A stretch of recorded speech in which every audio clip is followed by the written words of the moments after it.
kaibigan, na ipaabot naman po natin ang mga sign po na hindi dapat sambahin ng mga tao, tulad po ng sign po ng Diablo na mga simbahan. Itinuro na po natin. Ngayon po, nais kong malaman sa inyo kung ano ang simbahan na pwede po aniban ng mga tao at pwedeng sundin. Ano po?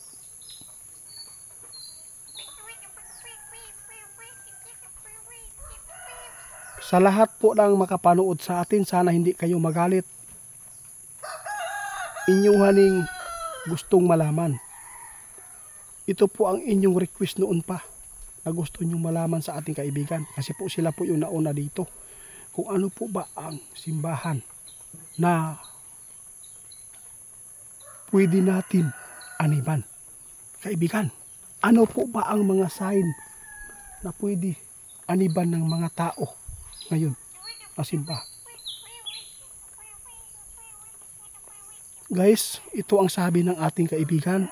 Sa lahat na makapanood, sinabi ng ating kaibigan, kung ano man po ang inyong inaniban po ngayon na simbahan na may respeto sa binabawal po ng Panginoon, kung ano man po ang bawal na gawin sa tao, yun po ang dapat po ninyong sambahin. Yung nagtuturo ng ayon po sa Biblia. Totoo niya, kaibigan? Ha? Meron pong nakasulat doon sa Biblia, guys, na kung ano po daw simbahan ng ating aniban, yun po ang sundin ninyo. Kung sino man po yung nagtuturo dyan na simbahan, ng mga leader na ipinapaabot sa inyong mga miyembro, kung ito man po ay ayon sa Biblia. Kung ano man po daw ang bawal doon sa Biblia, guys, na ginawa po ng mga leader ninyo, na ito ay itinuturo, sabi ng ating kaibigan, ibig sabihin yan, hindi pa rin yan pwede ninyong aniban. Grabe, kaibigan. Pwede po ba malaman natin, kaibigan, ngayon kung ano po ba talagang simbahan ito? Bakit po hindi po niyo sabihin? Pero alam ninyo. Guys, sabi ng ating kaibigan, malaking bagay po ang kanyang tinuro ngayon na pwede niyong aniban. Yung ayon po sa Biblia nakasulat. Kung yan pong sinunod ng leader niyo, ibig sabihin yan, yun po ang maganda. Pero kung meron kayong sinunod dyan na itinuturo ng inyong leader na hindi ayon sa Biblia at hindi po gusto ng Panginoon, na ayaw po ng Panginoon na ipagawa ng tao, kung ano man po daw ang nakasulat sa Biblia na mga bawal, guys, na itinuturo sa inyong leader, yun po ang dapat ninyong sundin. Grabe. Pero alam mo, kaibigan, hindi po daw niya maisabi, guys, kung anong simbahan ito. Ngunit sa kanyang ipinapaabot ngayon, guys, isa na po doon na malinawan at maliwanagan ang inyong isipan.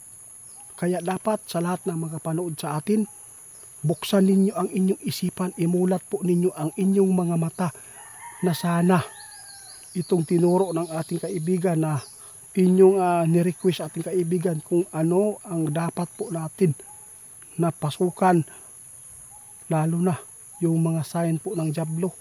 Isa-isahin natin, ha. Yung sign ng Diablo, guys, kung mayroong mga tao na sumasamba, na nanalinlang, akala po nila ay ito po ay sa Diyos. Tulad po ng sumasamba po ng sungay, may sungay, no? Hindi po yan pwede ninyong. Oo, hindi po yan pwede ninyong ipagpatuloy. Hindi po pwede ipagpatuloy po na doon po kayo. At saka, kung mayroon pong tinuturo na mga hindi ayon sa Biblia, sinusuway po na yung Biblia. Ibig sabihin yan, mga kulto yan guys. Hindi po yan pwede. Oo. At kung mayroon pong bawal sa Biblia na gawin ng tao, kahit bawal ng Diyos, ipinasunod pa rin at pinapaabot pa rin ng inyong leader. Ibig sabihin yan, gawa pa rin ng diablo. Ito po yung sign. Nasa Diyos po. Sabi ng ating kaibigan, kung sino man po yung sumunod sa Biblia, ayon sa Biblia, ang mga sulat po doon ng Diyos noon, yun po ang sundin ninyo. Kung mayroon po nakasulat sa Biblia doon na bawal po gawin, huwag pong gawin. Ha? Lahat nakasulat sa Biblia guys. Kung anong, basta hindi lang po baguhin ng tao, ng leader nyo, yun po ang sundin ninyo na simbahan. Ngunit hindi po masabi ni kaibigan kung anong simbahan ito. Ito lang po pala ang inyong nalalaman. Na ito po ang itinuturo sa inyo noon, nung kayo ay dito. Grabe, maganda pong ipinapaabot po ito kaibigan. Malaking tulong po ito sa mga tao. Salamat po, hindi po tao. Malaking tulong kasi po hindi sila maliligaw. Kung unsa man inyong simbahan karon guys na bawal na sinasabi ng ating kaibigan na may pagsuway po sa Biblia na nakasulat, ayaw na mo diha ingon si kaibigan. Kung unsa man tong maayo nga gibuhat sa inyong leader na ayaw ipatupad, lalo na pagrespeto. No, kung mayroon pong mga Biblia na nakasulat po doon guys na mga bawal gawin sa tao, huwag po ninyong pasukan yan. Kung mayroon pong nagtuturo sa inyo na ganyan. Pero kung mayroon pong nagtuturo na bawal gawin yan, no, yun po ang dapat ninyong pasukan guys. Alam po ng mga tao, mayroon pong mga tao na malalim na po ang kanilang anong tawag dito? Yung, oo, lalim na ang kanilang naiintindihan po sa Biblia kung ano po ang dapat pong pasukan. Grabe si kaibigan guys, alam po nila guys kung ano po ang dapat. Sinabi po nila ang mga sign po ng satanism na naglilin lang po ng mga tao ngayon. Balikan ko guys sa huli. Ito po yung pinakahuli natin ipaabot ha. Balikan natin.